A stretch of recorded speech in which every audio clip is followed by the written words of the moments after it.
Hello, my dear friends. How are you? I hope everything is very good. And let us continue with the education of Direct Tax Code 2025. Already जैसे कि आप जानते हैं कि मैंने पहले एक वीडियो बनाई थी डायरेक्ट टैक्स कोड पर, जहां पर मैंने ब्रीफ किया था वो about the propose direct tax code and what will be the implication on the Indian economy. So today let us enhance our study in this direct tax code और समझते हैं how it is going to benefit the salaried employee and what are its benefit for the economy in upcoming 2025. So video को अंत तक ज़रूर से देखिए and subscribe button को ज़रूर से प्रेस करें and let us study the direct tax code benefit for salaried employ and benefit towards the Indian economy. Friends, it was a saying and as it has been seen from the records of the income tax return filing for the financial year 23-24 that only 5% of the population files income tax return. हम देखते हैं कि केवल 5% जनता हमारी total population में से income tax return file करती है एंड ओनली 1.2% उसमें से केवल ओनली 1.2% केवल टैक्स पे करती है और बाकी सिचुएशन में देखा जाता है कि वो या तो रिफंड के लिए क्लेम करते हैं या उनका लिमिट के नीचे फाइल रहता है and they file there returns. So government was very much worried कि हम इसको ब्रॉडन कैसे करें. जैसे कि उन्होंने जीएसटी लाने के बाद में टैक्स होराइजन को बहुत ब्रॉडन कर दिया. बहुत सारे एसएससी को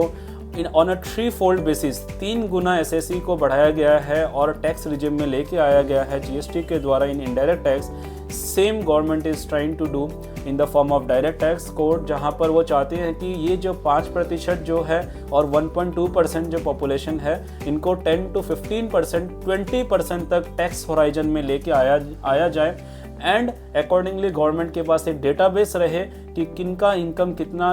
लिमिट के नीचे है, कितना लिमिट के ऊपर है, इवन दो उन पर टैक्स लागू ना हो. But the important point out here is that government wants that they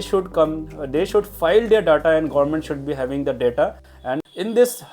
way the direct tax code has been drafted and I hope we are very much hoping कि बहुत ही easy रहेगी, single point of taxation रहेगा and multiple taxation का जो cascading effects होती है जैसे कि हमारे इनडायरेक्ट टैक्स में भी हो रहे थे उनको बहुत ही नीचे तक लाया गया है. फ्रेंड्स, जैसे कि हम जानते हैं कि हमारी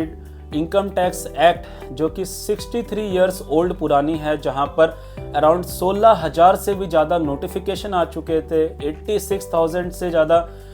केस लॉज आ चुके थे, मल्टीपल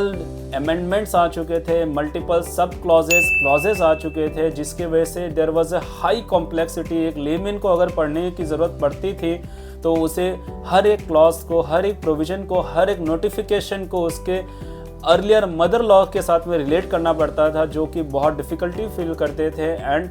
इस तहत गवर्नमेंट ने सोचा कि हम इसको पूरा रिवाइव कर दे, पूरा रिवैम्प करके एंड डायरेक्ट टैक्स कोड के तहत गवर्नमेंट इस चीज़ को बहुत ही इजी स्ट्रीमलाइन करना चाहती है. Friends, our finance ministry Nirmala Sitharaman ji ने 21 अगस्त 2024 को डायरेक्ट टैक्स कोड के propose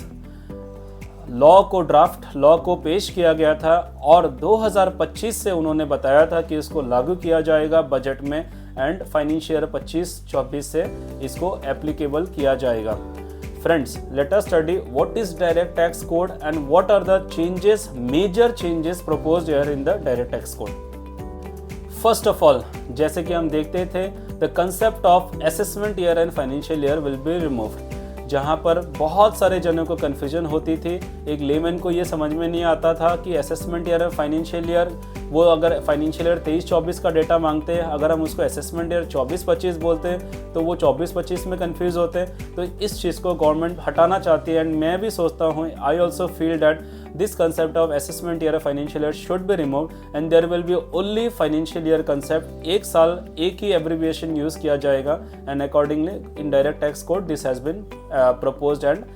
initiated. Secondly, the concept of resident but not ordinary resident will be removed. अभी हमारे इनकम टैक्स एक्ट 1961 में there is a provision of resident, then there is a provision of resident but not ordinary resident, and also there is a provision of non-resident. So this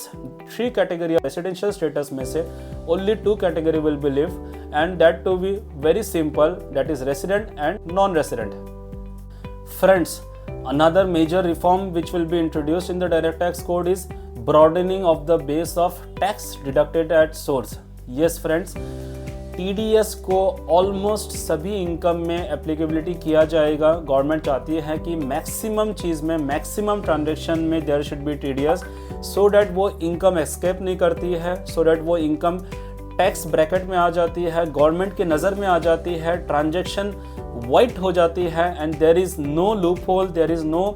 plug in, कोई default नहीं रहते हैं SSC के and से कि वो transaction hide हो जाए। And I feel this will be in my opinion also this will be a major reform, जहाँ पर एक बार टैक्स लगाया जाएगा एंड उसके बाद में इफ द SSC फील कि उनका फाइल में वो रिफंड लेना है, उनका फाइल में वो टैक्स सुटेबल नहीं है जो TDS काटा गया है, तो they can file their return and claim the refund. But that has been done on a back end thing. Front end में गवर्नमेंट तो अपने टैक्स ले लेती है, और अब हमें अगर उस टैक्स को डिफेंड करना है, रिफंड लेना है, तो हमें इनकम टैक्स रिटर्न फाइल करनी पड़ेगी, and accordingly we can claim our refund for the TDS deducted, which will be increased on a very huge source, huge broaden, huge base। बहुत सारे इनकम्स को कवर किया जाएगा जो कि अभी बहुत ही लिमिटेड चीज़ थी, लिमिटेड दायरे पे TDS की डिडक्शन होती थी। नेक्स्ट, कैपिटल गेन टैक्स को government is going to get make it happen as a taxation on normal income. मतलब एक नॉर्मल इनकम के जैसे टैक्सेशन होती है वैसे ही कैपिटल गेन टैक्स चार्ज किया जाएगा। जैसे कि अभी हम देख रहे हैं कि बहुत सारे इन्वेस्टमेंट म्यूचुअल फंड में होते हैं, बहुत सारे इन्वेस्टमेंट शेयर्स में होते हैं, जिनका जो SSC का टैक्स ब्रैकेट लेस होता है, कम रेट ऑफ टैक्स के ब्रैकेट में फॉल करते हैं, उनको हाई टैक्स पे करने की ज़रूरत पड़ती है through capital gain tax on these investment. And जो SSC को हाई टैक्स ब्रैकेट में फॉल होते हैं उन्हें कम टैक्स पे करनी पड़ती है in the form of capital gain tax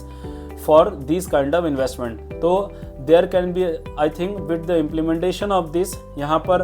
pros भी रहेंगे, कॉन्स भी रहेंगे, but government is making sure कि एक नॉर्मल इनकम का जो टैक्सेशन रहता है वैसे ही कैपिटल गेन को टैक्स किया जाएगा, and this will be made as N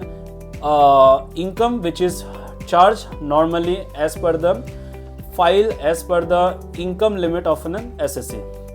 next, जैसे कि इनकम फ्रॉम सैलरी को एम्प्लॉयमेंट इनकम कहा जाएगा, इनकम फ्रॉम अदर सोर्सेज को रेसिडुअल इनकम किया जाएगा, and these are the few changes being advised in the draft copy which might gate implemented in the direct tax code 2025। So friends, I hope this was a great value addition, and हम देख पा रहे हैं कि government बहुत ही ज़्यादा कोशिश कर रही है कि इतनी पुरानी इनकम टैक्स एक्ट 1961 जो इतने सालों से इतने मल्टीपल सेक्शंस, क्लॉजेस, सब क्लॉजेस, अमेंडमेंट्स के साथ में थी, उसको पूरा का पूरा रिवाइव करके, पूरा स्क्रैप करके नया डायरेक्ट टैक्स कोड लेके आए with huge number of simplification, जैसे कि उन्होंने GST में लेके आया। बट हालांकि GST में it was said very good and simple tax, but हम जानते हैं कि उतनी गुड एंड सिंपल टैक्स वो थी नहीं जितना गवर्नमेंट लाए थे, शायद वो हड़बड़ी में लेके आए थे। But we are not here to comment on the government judgement, but I feel this one कि डायरेक्ट टैक्स कोड जो कि बहुत ही धीरे धीरे प्लान्ड वे में लाया जा रहा है, along with high working, this will be a perfect execution of the new income tax reform in entire India, and we professionals have to educate all the SSCs कि इसके क्या implications होंगे SSC के ऊपर में, and एक हर SSC को एक ध्यान रखना पड़ेगा जिस तरीके से अब PAN card and Aadhaar card are the basic ingredients document, basic documents एक पैन कार्ड और आधार कार्ड के हिसाब से बोला जाता है, एक SSC को रखना पड़ता है, वैसे ही अगर डायरेक्ट टैक्स कोड आती है तो I think almost all the SSC will be covered under the income tax slab, और सभी को इनकम टैक्स रिटर्न फाइल करनी पड़ेगी, एंड अकॉर्डिंगली वो फाइल करके भी गवर्नमेंट के बहुत सारे स्कीम्स जो है नए बिजनेस स्टार्ट करने के लिए, एग्जिस्टिंग बिजनेस को बढ़ाने के लिए, उस स्कीम्स को भी एंजॉय कर पाएगी, एंड गवर्नमेंट के नज़र में रहते हुए आप अपने आप को भी डेवलप कर पाएंगे एंड इकोनॉमी को भी डेवलप कर पाएंगे। So stay tuned for more value addition update. Thank you.